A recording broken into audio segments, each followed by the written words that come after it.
This is your love reading for the first week of January 2020. I hope you guys had a great holiday and a great new year if you're watching this after the new year.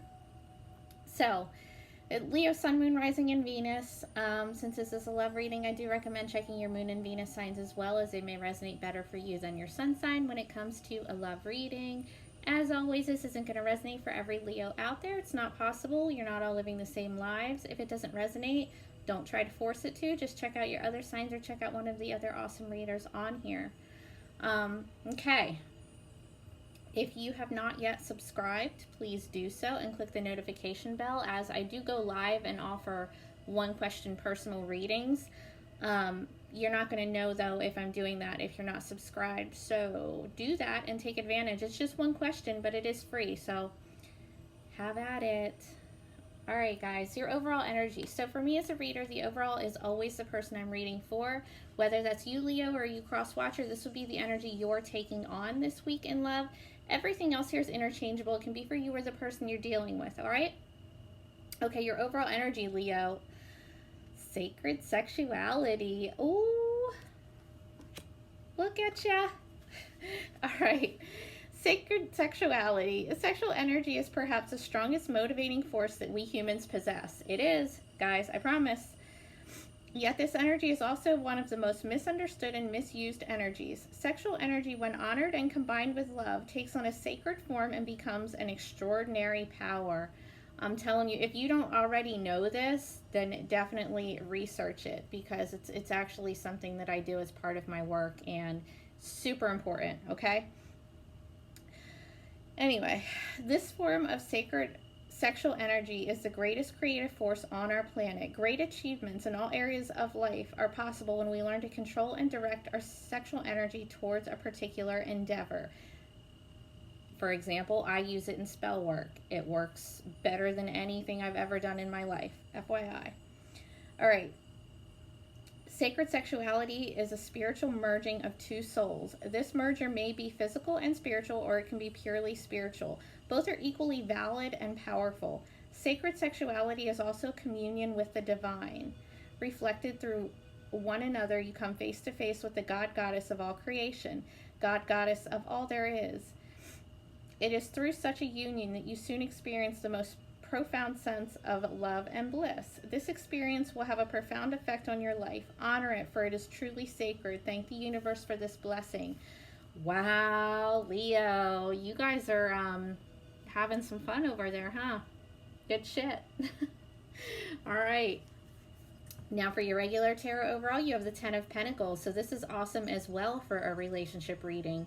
It's very committed. It's like the whole ass family, the whole house. Could be potential marriage. But this is the energy you're taking on. So if you're not already in a very, very committed relationship where you're, living together or married, then that's definitely what you're looking for. All right. Your recent past, guys, you have the Four of Wands. This is fire energy, so it's yours as well as Aries and Sagittarius. This is my marriage card. This is commitment. This is my 1111. So, wow, guys, it's stable foundation. It's all is well. This is your recent past, so hopefully it's still that way, because your overall looks great. Your recent past looks great. All right, these are all definitely things that you want to come up in a love reading. Now, your present, though, you have the full reverse. This is Aries energy. If you're dealing with an Aries, they're probably not doing the greatest. You don't have to be, though, but the full reverse is being, one of you in this situation is being really cautious, not really rushing into anything, really taking your time. And I'm going to say it might be the other person, because you look like you're all in, 100% committed, but somebody else here is either being a little reckless or just being super cautious. Like, it could go either way, like one extreme to another. Like, somebody could be like really, really fucking reckless, rushing into something, or way like overly cautious. All right, we'll clarify though. Let's clarify the full reverse. Oh, right away. The King of Wands reversed. Oh, okay. So this is your energy as well as Aries and Sagittarius. Again, you have Aries with the Fool here too. So you could definitely be dealing with an Aries. You don't have to be. But it's like the King of Wands reversed is not the energy that you yourself are in right now. So, unless you're just focused more on your home life stability, money, job, and not actual passion, I don't know though, because you've got sacred sexuality, so you better take advantage of it, guys. King of Wands reverse is like not going after things. It's like lack of passion, lack of energy, lack of drive, lack of goals, you know. It can also be somebody who's really controlling, really demanding, and it's like the kind of energy where it's really arrogant, like going after something that you want and not really giving a shit who's in your way. You're just kind of like plowing through people because it's the King of Wands is very like it has to be my way or no way, right? Hopefully you're not dealing with that kind of person. If you are, there's no sense in being committed to somebody like that unless they're getting some kind of fucking help for their issues, because that's bullshit, guys. All right, your immediate future, you have the Four of Cups. That's contemplation, it's apathy, it's boredom. So it may be because you're trying to be all in here. You're trying to be all in with this home life, this family, you know, all kinds of stable, all kinds of committed, and somebody else isn't, and they might be being kind of a dick. So in the future, it has you kind of like, well, what am I doing? Like, do I even want this anymore? What am I even doing here? Let's clarify the Four of Cups. Clarify the Four of Cups for Leo. That's water energy, by the way. Cancer, Scorpio, Pisces, if that means anything in your world. Clarify the Four of Cups for Leo. Oh, shit. Yep, the Tower. I knew it was coming here because it's you guys' energies are so conflicting. So the Tower.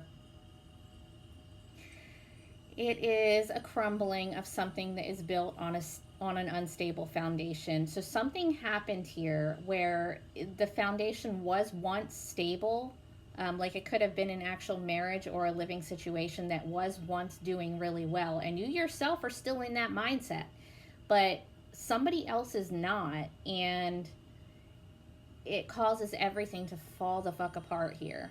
And that's in the future here, so that is, you can change that, right? The future can change in the next 5 minutes. That's why I don't really like talking about the future too much, because, you know, everybody has free will. But it does look like if things keep going the way that they're going right now, you are going to have this Tower moment and it is going to fall apart.